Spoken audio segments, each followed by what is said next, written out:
ରାଜସ୍ଥାନର ଚିତ୍ତୋରଗଡ଼ ଜିଲ୍ଲାରେ ସାନୱାଲିଆ ସେଠ ମନ୍ଦିରର ଭଣ୍ଡାର ଗଣନା ସବୁ ରେକର୍ଡ ଭାଙ୍ଗିଛି।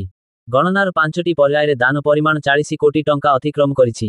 ଚିତ୍ତୋରଗଡ଼ ମେୱାଡ଼ର ପ୍ରସିଦ୍ଧ ଶ୍ରୀ ସାନୱାଲିଆ ସେଠଙ୍କ ରତ୍ନଭଣ୍ଡାରରୁ ନିରନ୍ତର ଦାନ ଟଙ୍କା ବାହାରୁଛି। ଏଥର ଦୀପାବଳି ପରେ ଖୋଲାଯାଇଥିବା ଦାନ ବାକ୍ସ ଏକ ନୂତନ ରେକର୍ଡ ସ୍ଥାପନ କରିଛି। ଇମ୍ରାନ ଖାନଙ୍କ ମୃତ୍ୟୁକୁ ନେଇ ଉଠୁଛି ପଡ଼ୁଛି ପୁରା ପାକିସ୍ତାନ, ଦେଶରେ ହଡ଼କମ୍ପ, ସତ କହିଦେଲା ଆଦିଆଲା ଜେଲ୍ ପ୍ରଶାସନ। ଭାରତର ମହାମହିମ ରାଷ୍ଟ୍ରପତି ଦ୍ରୌପଦୀ ମୁର୍ମୁ ଓଡ଼ିଶା ବିଧାନସଭାକୁ ସମ୍ବୋଧିତ କରି ଏହାକୁ ନିଜ ପାଇଁ ଏକ ନିଆରା ତଥା ଐତିହାସିକ ମୁହୂର୍ତ୍ତ ବୋଲି ବର୍ଣ୍ଣନା କରିଛନ୍ତି।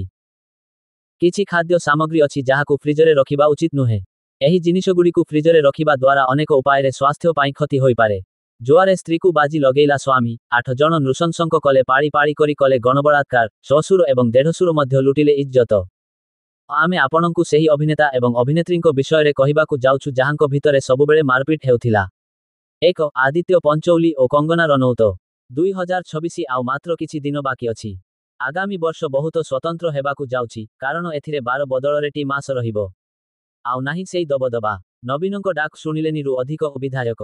ଭାରତ ବନାମ ଦକ୍ଷିଣ ଆଫ୍ରିକା ଟେଷ୍ଟ ସିରିଜ୍ ଆରମ୍ଭ ହେବା ପୂର୍ବରୁ ଯଦି କେହି ଭବିଷ୍ୟବାଣୀ କରିଥାନ୍ତେ ଯେ ଟିମ୍ ଇଣ୍ଡିଆ ଘରୋଇ ମାଟିରେ ଆଫ୍ରିକା ଦଳ ବିପକ୍ଷରେ 2-0ରେ ଟେଷ୍ଟ ସିରିଜ୍ ହାରିବ, ତେବେ ଏହା ଏକ ମଜା ପରି ମନେ ହୋଇଥାନ୍ତା। କିନ୍ତୁ ବର୍ତ୍ତମାନ ଏହି ଫଳାଫଳକୁ ବାସ୍ତବରେ ପରିଣତ ହେବା ଦେଖି ସମସ୍ତେ ଆଶ୍ଚର୍ଯ୍ୟ ହୋଇଯାଇଛନ୍ତି।